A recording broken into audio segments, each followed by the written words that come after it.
Le muscle squelettique n'est pas un tissu passif qui se contente de se contracter sous l'effet d'un influx nerveux.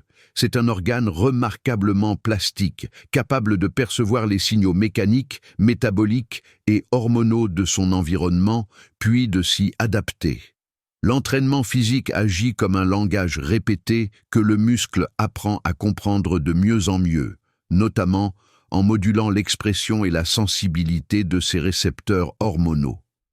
Lorsqu'un individu s'engage dans un entraînement de résistance, le muscle est soumis à des contraintes mécaniques élevées. Ces tensions déclenchent une réponse locale où les récepteurs de l'IGF-1 prennent une place centrale. Leur activation augmente progressivement, non seulement par une hausse de leur sensibilité, mais aussi par une production locale accrue de facteurs de croissance. Le message transmis est clair. Il faut construire. Les voies intracellulaires anabolisantes s'activent. La synthèse protéique augmente, les fibres musculaires, en particulier les fibres rapides, s'épaississent. Parallèlement, les récepteurs des androgènes deviennent plus nombreux et plus efficaces. Le muscle entraîné apprend ainsi à tirer un meilleur parti d'une même concentration hormonale, renforçant son potentiel hypertrophique sans dépendre uniquement des variations hormonales systémiques. Dans le même temps, l'entraînement de force modifie subtilement l'équilibre entre anabolisme et catabolisme. Les récepteurs aux glucocorticoïdes, vecteurs du signal catabolique du cortisol, voient leur influence fonctionnelle diminuer. Le muscle devient plus résistant aux effets protéolytiques du stress, comme s'il développait une forme de bouclier métabolique. Cette adaptation contribue à la préservation de la masse musculaire sur le long terme, malgré les contraintes répétées de l'entraînement. À l'opposé, mais avec une logique tout aussi cohérente, l'entraînement d'endurance impose aux muscles une exigence de durée et d'efficacité énergétique. Ici, l'objectif n'est pas de construire plus gros, mais de fonctionner plus longtemps. Les récepteurs de l'insuline deviennent alors particulièrement sensibles. Le glucose entre plus facilement dans les fibres, même au repos, et le muscle améliore sa capacité à stocker et utiliser le glycogène. Cette adaptation explique en grande partie l'effet protecteur de l'endurance sur le métabolisme glucidique et la prévention des maladies métaboliques. Dans ce contexte, les récepteurs bêta-adrénergiques gagnent également en efficacité.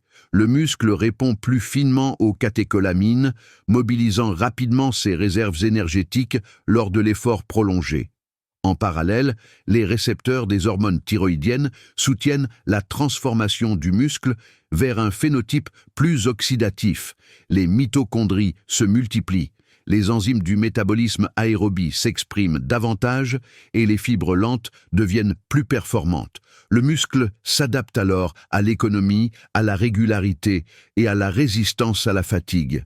Lorsque les deux types d'entraînement sont combinés, le muscle se retrouve à la croisée de signaux parfois contradictoires. D'un côté, les voies favorisant la croissance, de l'autre, celles optimisant l'efficacité énergétique.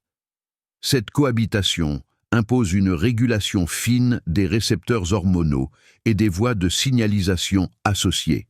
Si l'organisation de l'entraînement est cohérente, le muscle parvient à intégrer ces messages multiples et développe un phénotype hybride à la fois fort, endurant et métaboliquement efficace.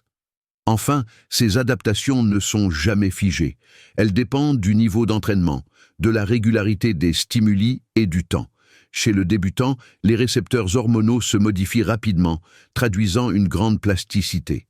Chez l'athlète entraîné, les changements deviennent plus subtils, portant davantage sur la sensibilité que sur la quantité.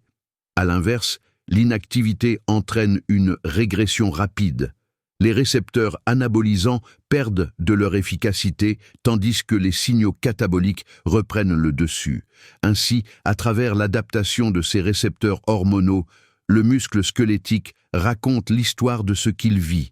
Chaque type d'entraînement imprime sa signature biologique, transformant le muscle non seulement dans sa forme et sa fonction, mais aussi dans sa manière de dialoguer avec le système hormonal.